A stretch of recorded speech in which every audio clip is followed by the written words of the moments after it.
Hey guys, I'm Nick, and today on Questions and Answers, we're going to talk about where the fish go when they leave the flats.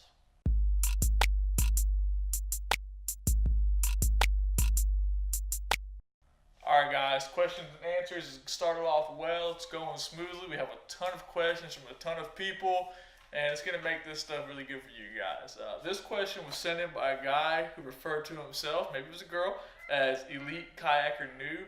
I'm sure there's been a time where we've all felt like we were completely clueless, whether it's kayak fishing or making these videos. I think we proved the audio today. We'll find out when I go to edit that stuff. But we all feel like we are noobs to something, whether it's video games, kayak fishing, audio, video, or whatever else. So obviously we're all trying to learn, and I spend a ton of time on the water, but I still learn stuff every day. So whatever questions you're going to ask, don't feel upset or, like you don't know what you're doing when you ask the question. Just ask the question. That's the goal of this whole series. I'm sure it's going to help you, everyone around you, and even myself. So don't be afraid to throw your shot out there and ask your question. More specifically, his question was, where do the fish go when they leave the flats in the Santa Rosa Sound? It's a great question, okay? He follows it up and says, do they stay in the Sound? And let's see, do they stay in the Sound and hang out in deep channels, or do they head towards the bay system? Those fish are following the bait. Now, I know in the wintertime the fish leave the flats and you guys are like, oh no, they're all gone, they're not in the Sound, they must have all headed to the rivers. Now that is not true. So we'll take it one question at a time. When the fish leave the flats in the Santa Rosa Sound or anywhere else, they're following the bait, especially in the summertime. When the sun comes up, the birds can see the mullet, they can see the speckled trout, and they will dive in pelicans and ospreys, and there's a bunch of bald eagles out there. They will pick up these bait fish or speckled trout. Now, trout aren't very hardy, so they're easy targets for ospreys, okay? So keep that in mind. The trout and redfish are going to follow the bait, so when the sun comes up and the mullet disappear from time to time, those fish are going to deep water, whether it's to find cooler temperatures or to get away from predators. In the wintertime, the bait is going to leave the flats to find warmer water. The fish are going to follow the bait no matter what's going on.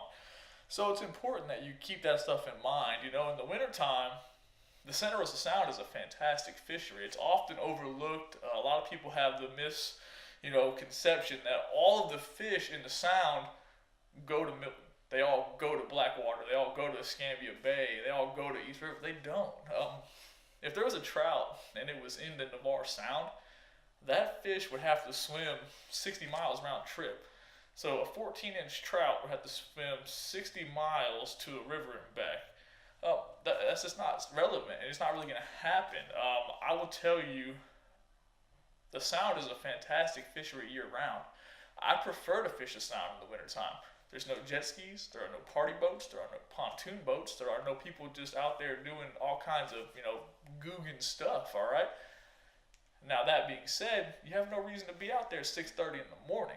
More often than not, you want to wait till the sun comes up, lets that sun heat the flats, and the bait fish will come back up on the flats. The bait, they're just looking for the appropriate temperature. The fish are going to follow the bait. It's pretty simple. You just have to think about it from the standpoint of, if you're cold, you wouldn't stand outside. But if the sun was out, you might stand outside. So keep this stuff simple and just think about it from the perspective of those fish need to be comfortable. The bait fish leave the flats because they're afraid to get eaten by birds, and the water's either too hot or too cold. And that's really it. It's pretty simple and straightforward. They're not going towards the bay. They're not going to disappear completely. It's just too far for them to swim. They're just following the bait. Now, the Santa Rosa Sound quickly goes from 3, 4, 5 feet to 15 feet.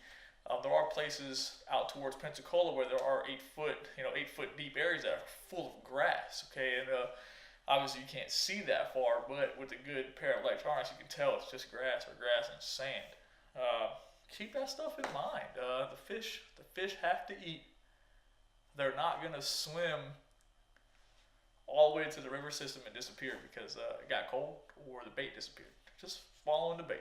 It's out there, it's sitting in 10 feet of water, and it's just waiting until it's comfortable to come back up on the flat. So it's a great question. As always, there's a link below this video so you guys can get on there and submit your questions. Recently, we have added where do you fish and what do you fish from to the survey just to get some more information so we can help you guys out to the best of our abilities. As always, I look forward to you guys booking your next adventure. And if you have any questions, shoot me an email at nick@navarrekayakfishing.com.